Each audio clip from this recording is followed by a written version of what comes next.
el tema de hispanidad efectivamente es tan amplio como que un ciclo y más que se organicen dan para infinitas conferencias, ¿no? Pero como decía Antonio, voy a centrar la cuestión en la masonería, que efectivamente es algo que me ha interesado desde que era muy joven y que he venido siguiendo, porque desde mis primeros años, prácticamente ya como estudiante, yo veía que había claves de la historia que no se publicaban. Para entender algunos acontecimientos históricos faltaba información, o lo que yo estudiaba en los libros me parecía que adolecía de una pobreza excesiva, como que no justificaba todo lo que había sucedido, el hecho de, bueno, ambiciones personales, luchas de partidos. Tenía que haber algo más. Ese algo más, en el tema de la masonería y en relación con la historia de España, se encuentra siempre relacionado con la cuestión religiosa. Porque, vamos a ver, ahora la masonería en su tercer centenario blasona de ser ella quien trajo las libertades, los derechos humanos, la democracia, etcétera, etcétera, como padres de la Revolución Francesa y, consecuentemente, de todas las liberales que vinieron después. Pero, en cambio, cuando entramos en la cuestión religiosa, en la actualidad tratan de producirse con la máxima prudencia. No era así antiguamente, hace 100 años, cuando se conmemoraba el segundo centenario de la masonería, la campaña masónica fue muy agresiva contra la Iglesia y muy visible, con manifestaciones muy violentas en la misma plaza de San Pedro. Pero ahora la actitud es otra y del tema religioso prefieren hablar lo mínimo posible. Pero, en cambio, para entender que el régimen liberal en la España del 19 o en cualquier otro país europeo tuviera que ir necesariamente acompañado por persecución religiosa, no me bastaban los datos que normalmente encontramos en los libros de historia. Generalidades y vaguedades como que los liberales eran anticlericales. Oiga, una cosa es ser anticlerical o clerical y otra cosa es ser anticristiano, que son cosas distintas. ¿Y por qué ese grado de, entrecomillando la palabra, anticlericalismo que acompañaba a todas estas revoluciones? Bueno, a mí me ha costado años llegar a desentrañar, aunque tuve claro desde pronto que había un trasfondo anticristiano, no solo anticatólico, anticristiano en la masonería, que es algo que he podido confirmar e incluso demostrar, porque tampoco hay que ahondar tanto en ello. La tesis fundamental de este libro que he presentado en enero, Iglesia y Masonería, es que detrás de la masonería lo que está es el demonio. Decía Antonio, medio en broma, ¿no? Está el bicho por aquí cerca siempre que hablamos de ella. Pues sí que está el bicho, claro que está. Es más, cada vez lo niegan menos. Lo diferencian muy bien, lo llaman Lucifer, no Satanás, no reconocen nunca ese culto satánico, lo visten de otra manera. Lucifer es el portador de la luz, es el que trajo la sabiduría al hombre. Bueno, todo lo que ustedes quieran. Es el demonio y ya está. Y bueno, lo visten, lo camuflan, pero finalmente, y esa es una experiencia personal que yo he podido constatar en relación con masones cuando he tenido un coloquio con ellos, indudablemente hay rituales, hay grados en los cuales se venera a Satanás, aunque le llamen Baphomet, aunque le llamen Lucifer.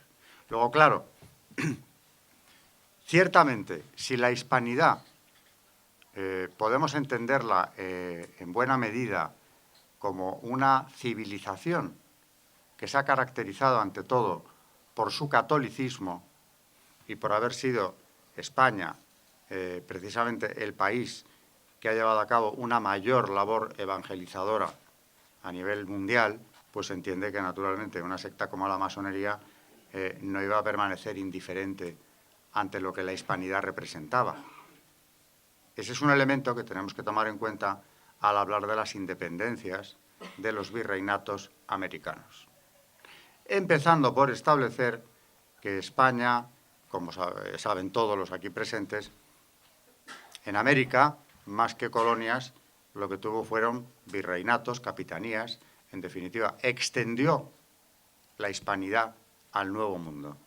Y allí no hizo colonias, como sí que hicieron los ingleses, que explotaron el territorio, aniquilaron a la población prácticamente y utilizaron aquello como lo que entendemos por colonia. Materias primas, en fin, una explotación inmisericorde del territorio sin tener para nada en cuenta, desde luego, a sus habitantes indígenas, lo contrario de lo que ocurrió en España, donde se crea por ello mismo una sociedad mestiza, porque toda la evangelización americana, que va de la mano, naturalmente, de lo que podríamos llamar, mal llamado, colonización, si entendemos por tal cosa, el establecimiento de una nueva cultura en ese nuevo mundo. Todo ello va presidido, naturalmente, por el factor religioso. ¿Y de qué partimos, por tanto? Pues de una antropología católica que no tiene nada que ver con otras antropologías, ni siquiera con la protestante, por más cristianos que puedan ser. Esa antropología que nos señala el camino a quienes hemos formado parte de la hispanidad o la han formado en la historia, parte de la base de que somos criaturas de Dios, hechas a su imagen y semejanza, y que en eso reside la dignidad del ser humano, y que esa dignidad es la misma. Ontológicamente somos lo mismo en dignidad, porque todos, sin excepción, participamos de esa filiación divina. Ya al hombre, si se le quiere enaltecer, ya pueden buscar en las logias argumentos a favor de lo que es el hombre. Ya lo pueden divinizar. Nada será comparable nunca a la dignidad que le otorga esa filiación divina. Pero claro, como es común a todos los seres humanos, pues ya en las leyes de Indias, y la propia Isabel la Católica lo contempló desde el primer momento, aquellos de América eran también hijos de ella, como llamaba a sus súbditos, y no se les podía esclavizar. No digo ya exterminar, como pasó en la América del Norte, sino ni siquiera esclavizar. Injusticias hubo, abusos hubo también, pero eso que es en lo que se ha querido fijar la leyenda negra de una manera muy especial, no es nada comparado con la ingente labor que España realizó allí. Nada. Cuando España llega a América, con todos los recursos naturales que el Nuevo Mundo tenía, bueno, y con toda la riqueza de una civilización precolombina o civilizaciones que allí se encontraron, que indudablemente tenían, hay algo que es indiscutible. Si estamos hablando de antropología, las religiones precolombinas tenían del hombre una idea tan particular como que se exigía el sacrificio por miles de seres humanos como parte de su religión, que eso es algo que ahora se omite. En el nuevo proceso masónico, por cierto, de volver a recuperar todo lo precolombino, el indigenismo, en ese indigenismo, claro, hablan de volver a lo antiguo, recuperan a la Pachamama, a la diosa madre y a todo lo que haga falta. Pero yo siempre me pregunto lo mismo. ¿Van a recuperar los sacrificios humanos? Porque claro, aquello era parte fundamental de su religión, y ya que se suben a la pirámide del Sol a bailar en ciertas festividades, como si estuvieran intentando recuperar los cultos aztecas, habría que cuestionarse si de verdad eso entra en el programa, lo estoy diciendo con ironía, porque por supuesto esperemos que tal cosa no se les haya pasado por la cabeza, o simplemente esa parte la han quitado de en medio porque no les favorece. La labor de España en América es una gesta en cuanto a civilización que no tiene parangón. Se ha comparado en ocasiones a Roma, la labor de España en América, porque Roma llevó su cultura a los países que dominó. España lo hizo con una generosidad mayor que la romana. Roma, después de varios siglos, acabó otorgando la ciudadanía, 300 años después de la creación del imperio, a todos los habitantes del mismo. España entró con una generosidad mucho mayor en el Nuevo Mundo desde el primer momento. Y si no, hablando ya muy coloquialmente, yo siempre digo lo mismo. Viajen ustedes por América. Vayan a la del norte. A ver cuántas ciudades patrimonio de la humanidad nos encontramos allí. Nada. Restos Precolombino nada, porque primero allí no había civilizaciones como las del centro y del sur de América. Y como las culturas de los indios de las praderas fueron terminadas, no hay nada de lo indígena, prácticamente nada. Bueno, ¿y de lo europeo qué hay? Hombre, pues algunas casas, algunos edificios coloniales muy simpáticos, la verdad, en algunos lugares, ¿verdad?, que nos reflejan cómo era la vida colonial en el norte, sobre todo en la costa este, pero no busquen monumentalidad porque no existe, porque sencillamente ni se les ocurrió siquiera invertir en aquellos territorios que eran tierra de explotación lo que España invirtió en aquellas grandes capitales de los virreinatos, que son hoy patrimonio de la humanidad por eso. Y tampoco busquen catedrales, universidades, una vida cultural, una sociedad mestiza, como la que España organizó allí desde el principio. Bueno, luego, para no simplificar demasiado la cuestión, ciertamente, pues, entre los naturales de la península y los criollos americanos, pues, con alguna frecuencia, claro, había roces, por cuestiones de nombramientos, por cuestiones de que llegaba de la península, qué sé yo, el regente de la audiencia del Cuzco, que lo habían nombrado en Madrid y venía a hacerse cargo de la audiencia del Cuzco. Y se asimilaba perfectamente con la sociedad criolla. No tengo tiempo de verme en eso porque he venido a otra cosa. Luego, ¿qué ocurrió para que en tan poco tiempo una sociedad como aquella, regida por criollos, una sociedad mestiza, infinitamente más equilibrada y desarrollada que la de cualquier otro territorio, entre comillas, colonizado del mundo, buscara con tanto ahínco su independencia, cuando no lo había hecho hasta la víspera prácticamente? Se suele hablar de los libertadores de América, Bolívar, O'Higgins, San Martín, los grandes libertadores, que por cierto todos ellos previamente lo que eran era españoles, oficiales, que debían lealtad a la bandera de la corona de España, por lo tanto la traicionaron y ya está, esto es un hecho objetivo que no admite réplica alguna.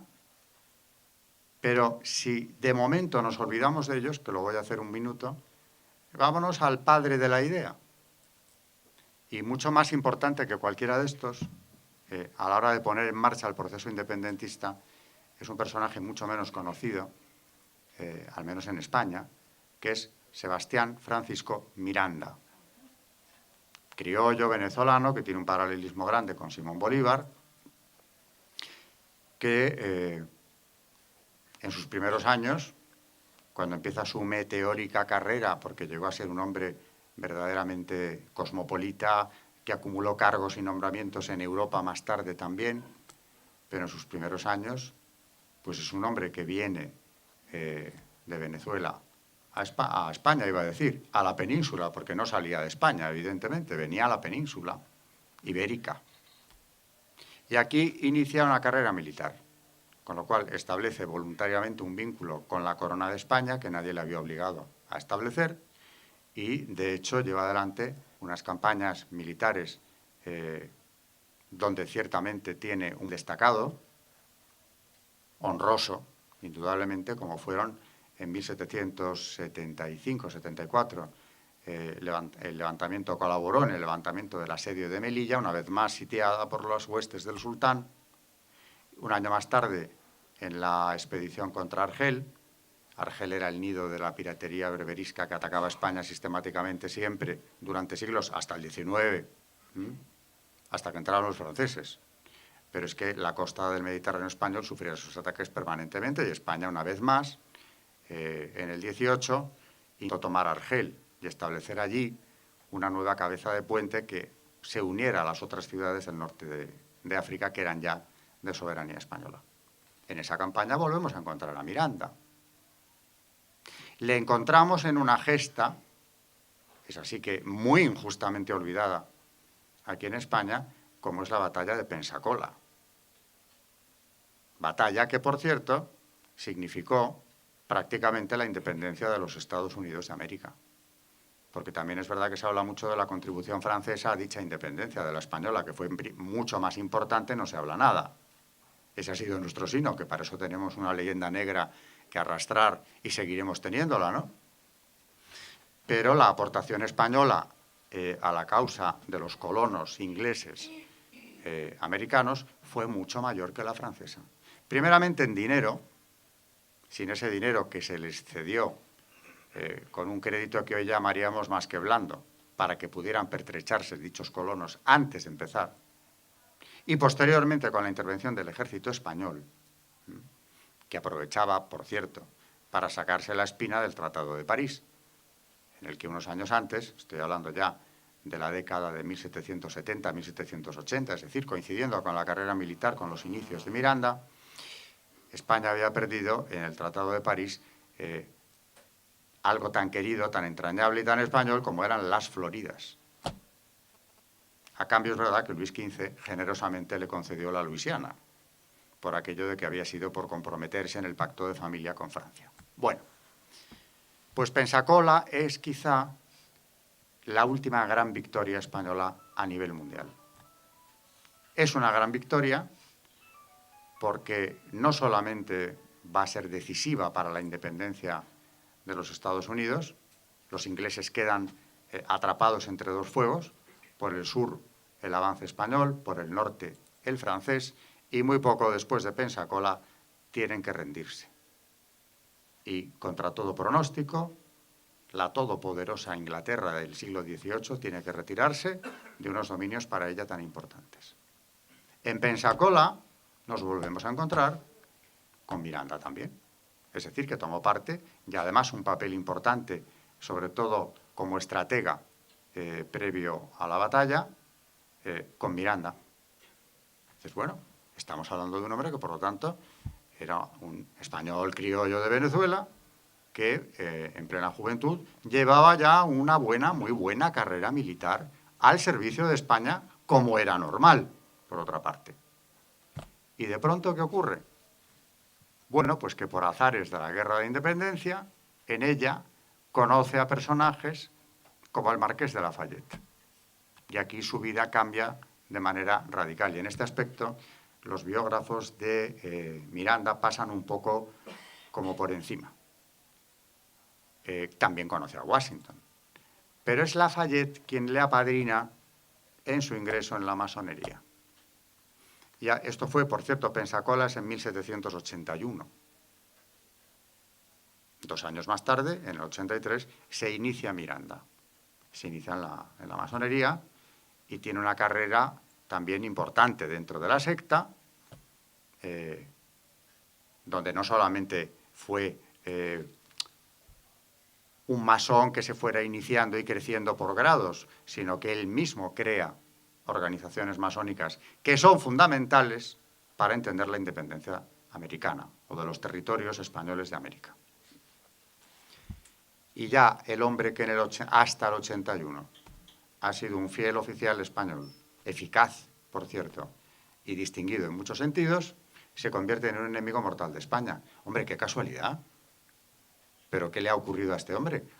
Pudo deslumbrarle la ambición, el haber conocido a estos personajes históricos, luego ya inicia una carrera llena de aventuras, participa en la Revolución Francesa, su nombre está en el Arco del Triunfo de París, porque toma parte en la batalla de Valmy, ya se va alejando de los intereses españoles y finalmente lo que se pone es directamente en contra. En Inglaterra, cómo no, la vieja rival, madre cuna de la masonería, además, por cierto, establece contactos muy interesantes, por ejemplo, con el ministro Pitt, enemigo mortal, jurado y declarado de España, y es allí donde Miranda, aquel criollo de Venezuela de ascendencia canaria, de la que no había renegado nunca, ahí ya masón, funda una logia que va a ser decisiva para todo el proceso, llamada, ya el nombre nos indica para qué se crea, la Gran Reunión Americana. Logia de españoles de América, pero de españoles, de criollos, que coinciden allí. Por ejemplo, ya estaba allí, y además le tuvo como maestro Bernardo O'Higgins, que aunque el apellido sea de origen irlandés, era español, tan español que es hijo natural de un virrey del Perú. Y tiene como maestro a Miranda. Y entra, naturalmente, en la Gran Reunión, con todo el apoyo de la Gran Logia de Inglaterra, de la cual dependía. naturalmente. Con lo cual aquí ya nos encontramos con algo que en el 19 español, no solo en el tema de la independencia, va a ser una constante. La relación de los intereses ingleses con los intereses de la masonería española, que van de la mano. ¿Qué había querido Inglaterra desde Isabel I? Arrebatarle a España la máxima cantidad posible de territorio en América en el menor tiempo posible también. Y ese pugilato contra España, que era propietaria prácticamente del continente, lo va a mantener siempre. Y aquí se encuentran en el 18 con un arma poderosísima, como es esta secta secreta, caballo de Troya, ariete que introducir en las potencias rivales, que va a utilizar a conciencia. Y además de la mejor manera, porque nada mejor que captar a personajes del otro bando, del bando al que se quiere controlar, en este caso español, como era Miranda o como era el propio O'Higgins. Y empieza toda una trama de logias masónicas que han tenido un peso en la historia, que de ese se quieren ocupar menos, pero le conocen muy bien, y se quieren ocupar menos de esa trama hispanoamericana de logias masónicas, porque al fin y al cabo, lo vistan como lo vistan, siempre en esa actividad común se cierne la sombra de una gigantesca traición histórica. Así que mejor dejémoslo, ¿no? Pues no vamos a dejarlo, por lo menos un rato no. La gran reunión, por supuesto, tuvo un éxito enorme. Todo criollo de los que ya iban siendo ganados por las ideas independentistas iba ingresando allí.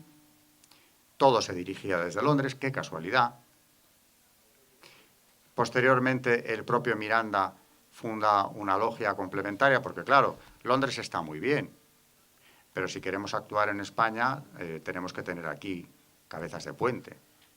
Y aunque en España no se podía, porque estaba la Inquisición velando por todo lo que fuera contra la fe, y la masonería estaba ya en el 18 condenada múltiples veces por los papas, desde Clemente XII en adelante, 1738, 1751, luego Pío VI también.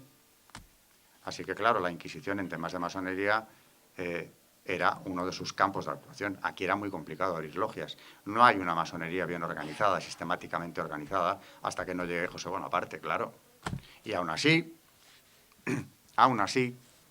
ya Miranda va a conseguir, utilizando el cambio de era, crear una logia en Cádiz llamada Caballeros Racionales número 7. Pero ya habíamos caído en la debacle de la invasión francesa. Ya no era tan complicado empezar a abrir logias en la propia España. Todo lo contrario.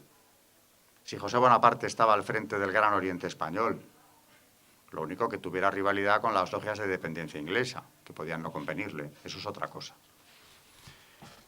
De modo que las fechas en historia son fundamentales y cantan ellas solas.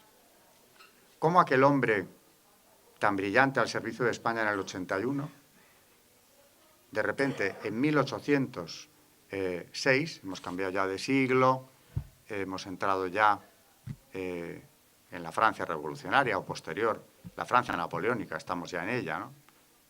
Y en 1806, cuando todavía no ha empezado la guerra de independencia, cuando todavía no se ha producido la invasión napoleónica de España, Miranda intenta un primer desembarco en la costa de Venezuela, en Ocumare, casualmente, con una flotilla de ingleses y americanos que se ponen a su disposición para que él lidere el desembarco, contando con un supuesto apoyo popular que falló, no hubo tal apoyo. Y se tiene que retirar y, naturalmente, se refugiará, como no, en Jamaica, territorio inglés.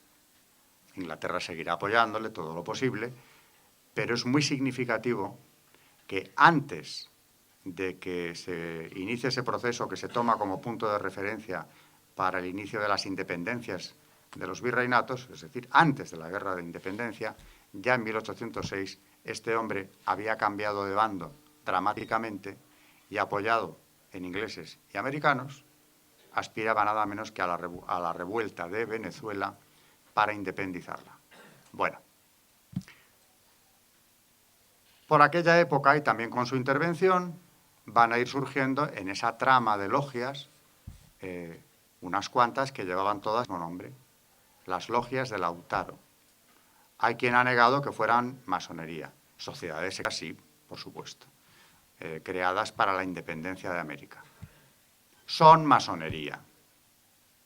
El gran maestro del Gran Oriente argentino, Onsari, Fabián Onsari, en su libro sobre el tema lo dice claramente. Las sociedades de Lautaro eran masonería porque se les exigía a los iniciados conocer los misterios de la iniciación masónica y eran logias de 5 grados. Es que te da hasta el número de grados de las Lautaro. ¿Cómo que las Lautaro no eran masonería? Claro que lo eran. Y las Lautaro, pues se disputan el honor de haberlas creado entre O'Higgins y su íntimo amigo y maestro, el propio Miranda, que más bien lo patrocinó.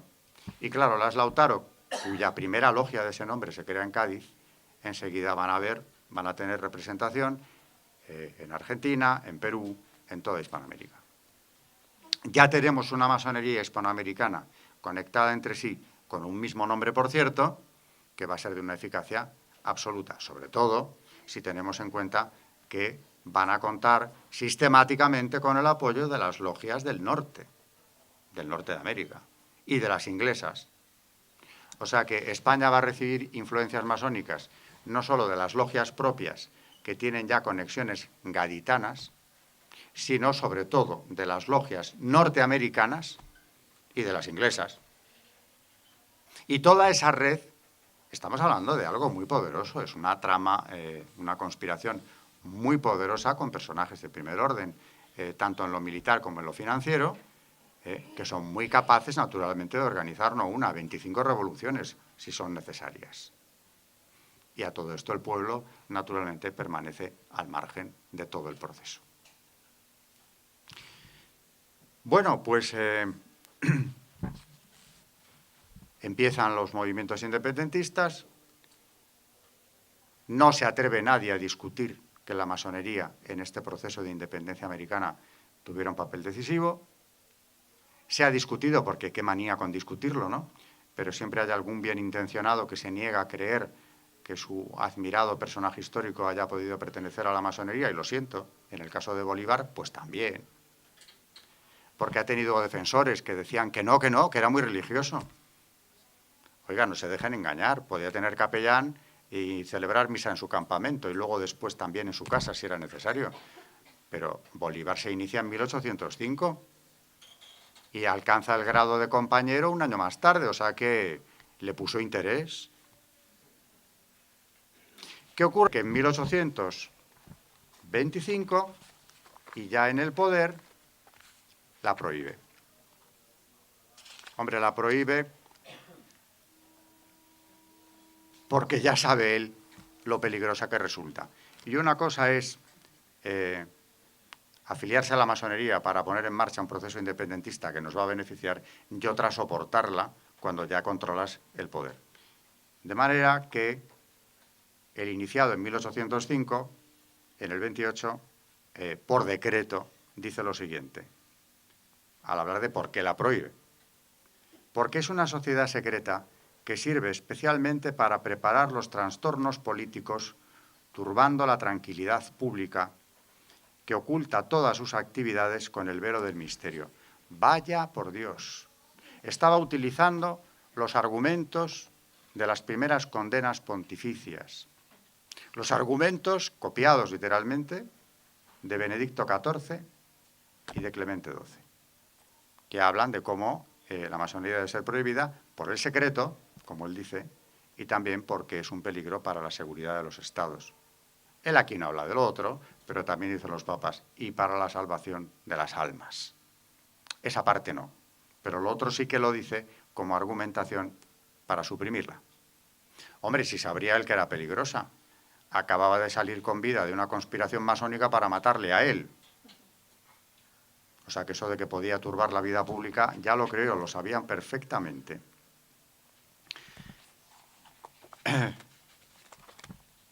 En el proceso independentista, que va a ser largo,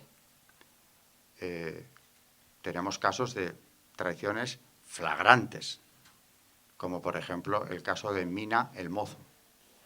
Mina el Mozo, sobrino del general Espoz y Mina, Javier Mina Larrea, pues es un señor que, siguiendo, como no, la trayectoria británico-americana, al acabar la guerra de independencia contra Napoleón, en la que se distinguió, por cierto, como tantos otros guerrilleros que se van a pasar al otro bando y a ingresar en la masonería después, Mina el Mozo, ni corto ni perezoso, de Londres se desplaza, es que no hay más que seguir los itinerarios, a Liverpool, y de Liverpool a Baltimore, y de Baltimore a Galveston, vergüenza eterna. Galveston es la ciudad que lleva el nombre de aquel Gálvez que había conseguido nada menos que las grandes victorias en el centro de América en las campañas en las que participó Miranda, como Pensacola. Y desde Galveston ya organiza el desembarco, él se dirige a México y le pasa lo mismo que a Miranda, que fracasa. Fracasa porque no encuentra el apoyo popular con el que contaban, con el que contó Miranda en su día o con el que contaba Mina en el suyo. De modo que, como dice Menéndez Pelayo, al que hay que seguir, y hablando de masonería es un verdadero experto, hablando de esta connivencia teñida de traición pura y dura entre los independentistas de un lado y otro del Atlántico, los españoles de aquí y los españoles de allá, dice Menéndez Pelayo, lo llama así, la vergonzosa aquiescencia de los conspiradores españoles. Alguno, añade el historiador, como el sobrino de Mina, llegó a tomar las armas por los americanos en 1816 y murió peleando contra su patria. Efectivamente, un año más tarde muere en México combatiendo contra su patria. Pasan no muchos años y seguimos con lo mismo. España, cuando logra salir de la guerra de independencia, pues se tiene que ocupar de los movimientos de insurrecciones americanas que, entre la masonería y la inoperancia española, ocupada como estaba en ese momento todo el ejército español en sacudirse el yugo napoleónico, habían empezado los procesos independentistas. Y sigue el proceso. Fernando VII envía a América una expedición al mando del general Morillo, que alcanza éxitos resonantes, aunque no definitivos, y se comprende bien pronto que hay que enviar una segunda expedición militar que pueda rematar ese proceso, cuando verdaderamente ya los propios libertadores, entre comillas, veían la situación muy complicada y llegaron a pensar incluso hasta en dejar la causa por imposible, porque ya aquella España que había salido de la guerra podía reaccionar, a pesar del desastre de Trafalgar previo a la guerra y a pesar de todo. Y entonces no triunfa la recuperación de América por una traición. Nuevamente, traición española y masónica.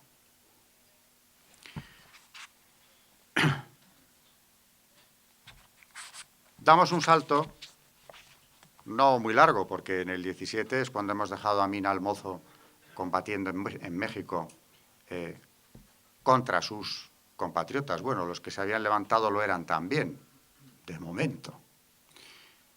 Pero en el año 20 ocurre algo que siempre en los colegios se explica de una forma verdaderamente aberrante, que es el golpe de Estado de Riego, las cabezas de San Juan. ¿Qué ocurrió entonces? Pues recordémoslo un poco. Era la partida hacia América de aquella segunda expedición militar que tenía que poner fin al proceso pacificador, que estaba en marcha, ¿eh? No era nada demencial que se les hubiera ocurrido a los gobernantes españoles.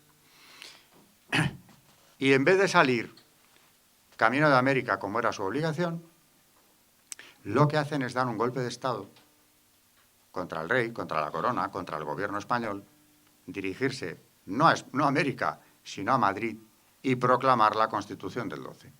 América se pierde ya, claro, ahora ya sí, sin solución, porque esto dio alas, naturalmente, a los insurrectos, que ya ahora podían consumar el proceso sin ningún inconveniente prácticamente. Pero analicemos un poco lo que ocurrió en las cabezas de San Juan. Bueno, como es sabido, vuelve a ser una conspiración masónica. Los principales organizadores, Riego y Quiroga, lo eran. Bueno, a Riego le van a pagar no solamente con un ascenso militar a general, desde teniente coronel, porque el general Riego era teniente coronel en las Cabezas de San Juan. Asciende a general inmediatamente y, de paso, le convierten también en el gran maestro del Gran Oriente Nacional, supuestamente la máxima autoridad masónica dentro de España. Así vino lo que vino durante el trienio liberal, una persecución religiosa verdaderamente feroz, con la supresión de los monasterios, todos, salvo una lista de 8 de los históricos, con la supresión de la mitad de los conventos de España, que naturalmente todos sus bienes quedaban expropiados, de esto se habla muy poco, con la detención de obispos y sacerdotes, con el asesinato de uno de ellos, el de Vic, que por cierto murió asesinado por orden del lugarteniente de Espoz y Mina, el tío de Mina Almozo, que intervino naturalmente en este momento, en este proceso del trienio liberal. Pero volviendo a las Cabezas de San Juan, volviendo al año 1820, detengámonos también un momento ahí. Riego era un hombre muy echado para adelante, muy impulsivo, masón, desde luego, de ideas liberales. No costaba demasiado convencerle de que asumiera la jefatura de la rebelión. También le gustaba el protagonismo enormemente, como demostró a conciencia. Pero, ¿quiénes eran los que estaban detrás? Quiroga, que ya le he nombrado, que llegó a ser encarcelado por sus jefes cuando se empieza a detectar en la provincia de Sevilla y Cádiz la que se está preparando para que el ejército, en vez de partir hacia América, se subleve. Y detrás de todo, ¿quién? Aquí viene lo mejor. Don Juan Álvarez Méndez, alias Mendizábal. Digo alias porque no se llamaba así, se cambió el apellido, que sonaba vizcaíno, ilustrísimo y por tanto hidalgo, pero él es Álvarez Méndez. Méndez es un apellido judío de Cádiz, un hombre entregado a los intereses británicos toda su vida y masón perteneciente al Supremo Consejo del grado 33. Pero no da la cara. Riego sí. Pero quien está detrás, quien redacta el manifiesto que tienen que leer los oficiales de las Cabezas de San Juan, en Arcos de la Frontera, fue donde se leyó con más éxito en la primera ocasión, ese es don Juan Álvarez Méndez, que claro, más tarde se le pagarán sus servicios. En esta ocasión, en el golpe del 20, fue el financiero, que para eso tenía sus buenos recursos y sus contactos en Londres. Es el que financia todo esto. Había que comprar a mucha gente para llevar a la práctica semejante traición contra España, que le priva de sus dominios americanos y, por lo tanto, de su identidad en buena medida. Porque España se unifica y se convierte en potencia hispanoamericana a la vez en tiempo de los Reyes Católicos. Y así se había mantenido hasta que estos señores deciden ponerle fin, sirviendo intereses ingleses y masónicos, por supuesto. Más tarde será ministro, cuando llegue al poder Mendizábal, que hará la desamortización inmediatamente, siguiendo el modelo francés de la Revolución Francesa. Desarticular a la Iglesia privándole de todos sus bienes para que no pueda cumplir su función. Quiroga, el otro gran protagonista del alzamiento de las Cabezas de San Juan, llegó a escribir, y lo recoge también Menéndez Pelayo, los de América Meridional, se refiere a sus socios en la conspiración, masones todos ellos.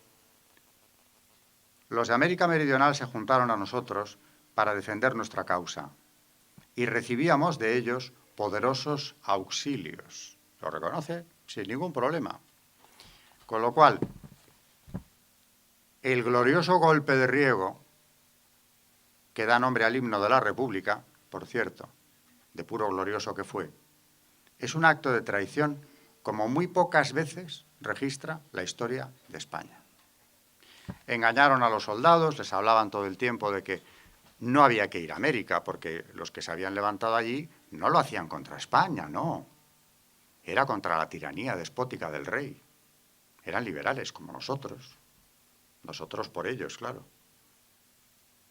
Les hablaban de las terribles enfermedades que los iban a diezmar en cuanto llegaron a las costas americanas. En definitiva, hubo una acción de propaganda durante semanas enteras para debilitar la moral de la tropa. Y luego, efectivamente, sin ningún problema, una vez conseguido el éxito, a Madrid. ¿Y en Madrid qué hacemos? La revolución. Porque una de las revoluciones liberales, insisto, más radical que se ha producido en la España del siglo XIX es la del trienio liberal, que se estudia como un ejemplo de libertades, democracia, en fin, lo que la masonería ha puesto en los libros de texto. Nos olvidamos de la persecución religiosa, claro. Nos olvidamos de las expropiaciones, de la desarticulación de la Iglesia. Nos olvidamos de la guerra civil, que estalló en España por ese motivo. Nos olvidamos de la regencia de Urgel, que tuvo que establecerse allí precisamente a causa de que el rey era ya reo de los revolucionarios masones. Nos olvidamos de las sociedades secretas masónicas, como la famosa Fontana de Oro, porque se reunían en los cafés. De todo eso nos olvidamos. ¿Y qué queda al final del trienio liberal? Oh, momento maravilloso, donde por fin la excelente Constitución de Cádiz de 1812 logró establecerse. ¿A qué precio? Pues primero al de la revolución interna, al de la guerra civil aquí en la península ibérica y a la pérdida del continente americano. Éxito rotundo para que podamos glorificar por los siglos de los siglos a todos los libertadores que tienen sus monumentos en Madrid, porque lo nuestro no tiene nombre, traidores a la patria todos ellos, que además lo que hicieron fue colaborar, como dice Quiroga, con los de aquí. ¿Para qué? Pues para tomar el poder. Y voy a acabar con un último dato. ¿Por qué se llamaban de Lautaro las sociedades aquellas? Pues porque Lautaro es el caudillo araucano que se opone a los conquistadores españoles, concretamente a Valdivia. Es el protagonista, el personaje central de la Araucana. Luego Lautaro es muy bonito nombre, porque claro, ¿a dónde nos lleva? A una sociedad precristiana. Cuidado, que no estamos hablando solamente de una secta que tenga una fijación anticatólica, es anticristiana. Y de ahí que el indigenismo americano, que ya se empieza a cultivar en el siglo XIX y por eso se llena toda América de monumentos a los caudillos o los caciques precolombinos o los que lucharon contra los conquistadores, reivindican algo que no era de ellos, porque estos criollos que hacían la revolución no tenían ningún nexo con aquellos caudillos indígenas. ¿Qué tenían, qué les unía o qué les podía parecer atractivo? Que no eran cristianos. Podemos reivindicar incluso una raíz precristiana en aquella América. Miranda tenía su propio proyecto político, que era establecer un enorme imperio americano que llegaría desde el Mississippi, que él conoció muy bien, hasta la Patagonia, gigantesco imperio, gobernado por un monarca que, oh casualidad, recibiría el nombre de el Inca. Pero, oiga, ¿por qué el Inca? Lautaro, el Inca, ¿pero de qué me están ustedes hablando? Pues de las sociedades precolombinas que quieren resucitar. Claro, esto nos explica bastante mejor, por una parte, la leyenda negra, que ya era antigua, porque esa es inglesa y francesa, pero sobre todo inglesa del siglo XVI, que crece enormemente en la América, que se independiza, y ahora ya son criollos quienes alimentan esa leyenda de la crueldad hispana, de la explotación, del oro robado. Como le dijo un amigo mío a un hispanoamericano hace unos años, el oro lo robarían tus abuelos, porque los míos aquí no vinieron. Tú eres peruano, o sea que, ¿de qué robo me estáis hablando? Y por otro lado, ¿con qué oro se construyeron esas maravillas de ciudades, esas catedrales, esas universidades? ¿Con qué oro se defendió de los piratas y de las flotas inglesa, holandesa y francesa toda la costa del Atlántico español, que era gigantesca desde la Florida hasta Patagonia? Con el oro de América. O sea que ese oro que nos llevamos, la mayor parte se quedó allí y dio frutos excelentes. Porque además, lo cierto es que la América española no ha estado tan cerca de la europea como en el siglo XVIII en nivel de vida, en cultura y en todo lo demás. Esa leyenda negra antiespañola la han hecho los independentistas, la han alimentado a partir de ahí. En el siglo XIX hay un predominio masónico en toda la América que había sido española absoluto, que provoca a veces incidentes violentos, como es el asesinato del presidente del Ecuador, que acababa de consagrar el país, al Sagrado Corazón, cosa que no se les perdona. Naturalmente, a los gobernantes que se atreven a hacerlo, Alfonso XIII lo dijo muy claramente ya en el exilio, a ver quién se ha atrevido, decía él, a Cortés Cabanillas, a consagrar el país o su país al Sagrado Corazón. Bueno, en la América española aquello ya era muy complicado. Y en el siglo XX, otra guerra que han querido tapar todo lo posible, que ha sido la Guerra Cristera, de la que hemos empezado a hablar un poco hace unos años, que otra cosa es más que una persecución contra la Iglesia verdaderamente salvaje, cuando un masón, el presidente Plutarco Elías Calles, pretende establecer, como en la Francia revolucionaria, una Iglesia nacional mexicana dependiente del Estado. Igual que los vandeanos, igual que los franceses del siglo XVIII, se levanta el pueblo de México, con la guadalupana a la cabeza, por cierto, que era el estandarte que llevaban, igual que los vandeanos llevaban el Sagrado Corazón, para impedir lo que el presidente masónico trataba de hacer con la Iglesia, que era desarticularla y convertirla en lo mismo que se quiso hacer de la Iglesia francesa de 1791. La Guerra Cristera dio mártires. Hace unos meses, va a ser un año, se canonizó a uno de ellos, el famoso niño cristero, José Luis Sánchez del Río, que fue torturado buscando lo de siempre, que apostatara, cosa que no hizo, y después de la tortura lo mataron de forma atroz. Bueno, pues en el 28, recién terminada la Guerra Cristera, cuando se establecieron los llamados arreglos entre el gobierno, ya no era presidente Calles, sino uno más masón incluso que él, Emilio Portes Gil, que esto lo podéis buscar, está publicado en cualquier página que hable de él. Dirigiéndose a un concilio masónico celebrado en Ciudad de México en ese año y, naturalmente, gloriándose de la victoria contra el clero, porque él habla del clero, dice una frase que no tiene desperdicio y que es muy esclarecedora. La lucha contra el clero no se inicia. Se inició hace 2000 años. La lucha contra el clero es eterna. ¿Por qué 2000 años? Los de cristianismo. Pero si ustedes ni existían, ¿de qué habla usted? Pues de las dos ciudades de San Agustín. Y ellos son conscientes plenamente de militar en la ciudad de Satanás, como decía León XIII, sin ningún reparo, cuando los papas hablaban con la contundencia de vida que llegaba a las mentes de quien los reía. Las dos ciudades. Eso lo dice Emilio Portes Gil, y lo podéis buscar. Y para aterrizar y acabar ya con esta conferencia, no sé si se han enterado de que hace meses, muy pocos, se ha inaugurado en Guadalajara una defesio de escultura de 9 metros de altura llamada sincretismo. Sincretismo. Sincretismo que ya sabemos quién defiende eso, ¿no?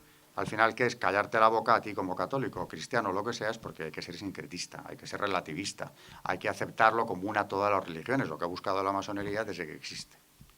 La escultura llamada sincretismo es una mezcla, se supone, de la guadalupana con una diosa azteca llamada Coatlicue, diosa de la fertilidad, a la que se representa con garras de águila en manos y pies, falda de serpientes entrelazadas y toda ella rodeada, aparte de que a sus pies tiene también cráneos humanos, recordando los sacrificios que sus dioses exigían, sacrificios humanos, de los que ella era propiciadora como diosa de la fertilidad. Y eso lo han mezclado con la guadalupana. Ya está, de momento está ahí. 9 metros. El arzobispo emérito de Guadalajara, el cardenal Juan Sandoval, lo ha calificado de insulto a la población guadalupana, por católica, claro. Ya ha pedido, naturalmente, que se retire lo antes posible, añadiendo que esto requería una movilización, que, por cierto, aquella es una diócesis muy especial, con un seminario pujante como pocos en el mundo, Y este cardenal Sandoval también es un hombre muy especial, de los que nunca se han callado la boca, y llama a la movilización. Lo malo es que el arzobispo actual no ve tan clara la situación. Monseñor Robles, en cambio, dice que él no está seguro de que haya mala intención en el escultor que ha hecho esa mixtura de la diosa de la fertilidad con los cráneos y las serpientes incluidos, y la guadalupana, de la cual solo se reconoce el manto estrellado. Lo demás es la diosa de la fertilidad. ¿Eso qué es? Un nuevo brote de lo mismo que ya más tímidamente se empezaba a propiciar con el nombre de Lautaro y con todo lo que vino después. En definitiva, como decían los obispos alemanes en 1980, después de 6 años de conversaciones con la Gran Logia de Alemania, la masonería no ha cambiado. Se puede camuflar como quiera. No dice la verdad. No la dice, soy consciente de que no la dice, porque yo he tenido ya encuentros con ellos, aparte de seguirles en algunas de sus declaraciones. Por ejemplo, ya con esto acabo del todo. Hace poco un masón, hablando de la masonería y sus excelencias en este tercer centenario, decía que la masonería no ha tenido problemas nada más que con los dictadores, claro, por el Tribunal de Franco, de la represión de la masonería y del comunismo, o reyes muy absolutos, o algún sector de la Iglesia. Oiga, algún sector de la Iglesia resulta que eran los papas, que yo no me atrevería a calificar de algún sector de la Iglesia. Y cuando tenemos 200 condenas pontificias, de las cuales yo extraigo algunas nada más, claro, aquí no podemos hablar de algún sector de la Iglesia que no esté de acuerdo.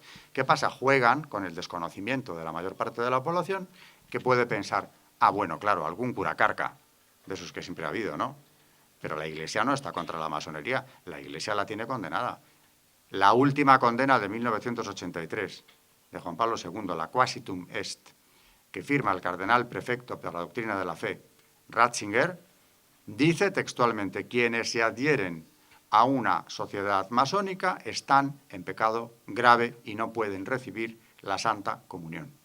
No estamos hablando de algún sector de la Iglesia. Ultramontano, más o menos, dan a entender. Por tanto, insisto, mienten sistemáticamente, mienten, enredan, envuelven. Han aprendido la lección. En 1917, hasta San Maximiliano Kolbe tiene textos contra la masonería verdaderamente luminosos y durísimos, porque presenció cómo se celebraba aquel centenario, la violencia con que se celebró. Y un siglo más tarde, pues jugamos al desconcierto. No tenemos nada contra nadie, únicamente pues algunos sectores. Es lo de siempre. Y en la América Española, decía que iba a terminar, pero no termino, porque no me quiero ir sin leer un texto de un masón arrepentido converso, de enorme piedad después de su conversión, Mariano Tirado Rojas, del siglo XIX, un hombre cuya lectura recomiendo muchísimo porque todos los misterios de la masonería están ahí y ni siquiera los más masónicos de los autores se atreven a desmentirle, porque llegó a altos grados. Y hablando de este tema, escribe el señor Tirado Rojas en su obra La masonería en España, que son 3 volúmenes. Quien dice español, dice católico. Y por eso era indispensable a la realización de los siniestros planes de las logias que nuestro pueblo dejara de ser español para que dejase de ser católico. La masonería, además, lo dice en sus estatutos y constituciones, desea que desaparezcan todas las fronteras, desde el punto y hora en que declara que los masones de cualquier país, sea cual fuere su creencia religiosa y culto, son miembros de una gran familia, como es una la especie a que pertenecen, el globo que habitan, la naturaleza que contemplan. El proyecto de la independencia de los virreinatos, de los dominios españoles, está resumido aquí por Tirado Rojas admirablemente. Luego ya vino el 98, donde la masonería tendrá el mismo protagonismo, tanto en Filipinas como en Cuba, a la hora de conseguir ya dar la puntilla a lo que quedaba del Imperio Español. Y aquí tenemos al señor Rizal en la calle Islas Filipinas, con un monumento masónico, porque lo era él también, que ya lleva años, con su obelisco, sus 3 estrellas y todos sus aditamentos, honrando una vez más al que combatió contra España para arrebatarle uno de sus últimos bastiones. Nos faltaba Rizal, pero ya le tenemos. Así que todos los traidores a la patria que han combatido, desde las logias, por cierto, contra la soberanía española, están todos entronizados en nuestras calles. Somos distintos, desde luego. Así que nada más que añadir en lo que dura una conferencia de este tipo. Gracias.